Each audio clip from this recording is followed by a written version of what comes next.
കാരദോശ ഉണ്ടാക്കിയാലോ? കാര്യം ഒറ്റയ്ക്ക് തിന്നണം, ആരുമില്ല കൂട്ടത്തിൽ തിന്നാൻ. എന്നാലും ഇന്ന് എന്തോ ഒരാഗ്രഹം ഒരു കാരദോശ ഉണ്ടാക്കി കഴിക്കാൻ വേണ്ടിയിട്ട്. വളരെ സിമ്പിളാണ് കേട്ടോ. ആദ്യം ഒരു പാനിനകത്തോട്ട് കുറച്ച് എണ്ണ ഒഴിക്കുക. ശരിക്കും നല്ലെണ്ണയിലാണ് ഇത് ഉണ്ടാക്കേണ്ടത്, അപ്പോഴാണ് ടേസ്റ്റ് കൂടുതൽ. അപ്പോൾ ഒരു കൈപ്പിടി അളവിൽ വെളുത്തുള്ളി ഇട്ട് നല്ലതുപോലെ ഒന്ന് വഴറ്റുക. അതിൻ്റെ കൂട്ടത്തിൽ ഒരു പാതി അരിഞ്ഞ സവോളയും വഴറ്റുക.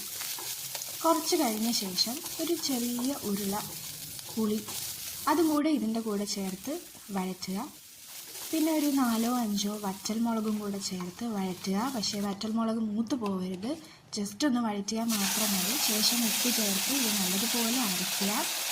എന്നിട്ട് കടുക് താളിച്ച് അതിലേക്ക് ഒഴിക്കുക. പിന്നെ നമ്മുടെ യൂഷ്വൽ പ്രോസസ്സ്, ദോശ ഉണ്ടാക്കുന്നു. ഏറെ നെയ്യ് ഒഴിക്കണം കേട്ടോ, അപ്പോഴാണ് ഇതിൻ്റെ ടേസ്റ്റ്. നല്ലതുപോലെ നെയ്യും നമ്മുടെ അരച്ച് വെച്ച പേസ്റ്റും കൂടെ നല്ലപോലെ സ്പ്രെഡ് ചെയ്ത് മൊരിയിച്ചെടുക്കണം. കണ്ടോ എത്ര ക്രിസ്പായിട്ടാണ് അത് വരുന്നതെന്ന്? അത്രയും മൊരിയിച്ച് സംഭവം എടുക്കണം. എന്നിട്ട് നിങ്ങളുടെ ഈ പരിപ്പ് പൊടിയും ചമ്മന്തി ഉണ്ടെങ്കിൽ അത് കൂട്ടി ഇത് കഴിച്ച് നോക്കണം, നല്ല ടേസ്റ്റാണ്. അപ്പോൾ കഴിച്ചിട്ടൊന്ന് അഭിപ്രായം പറയണേ.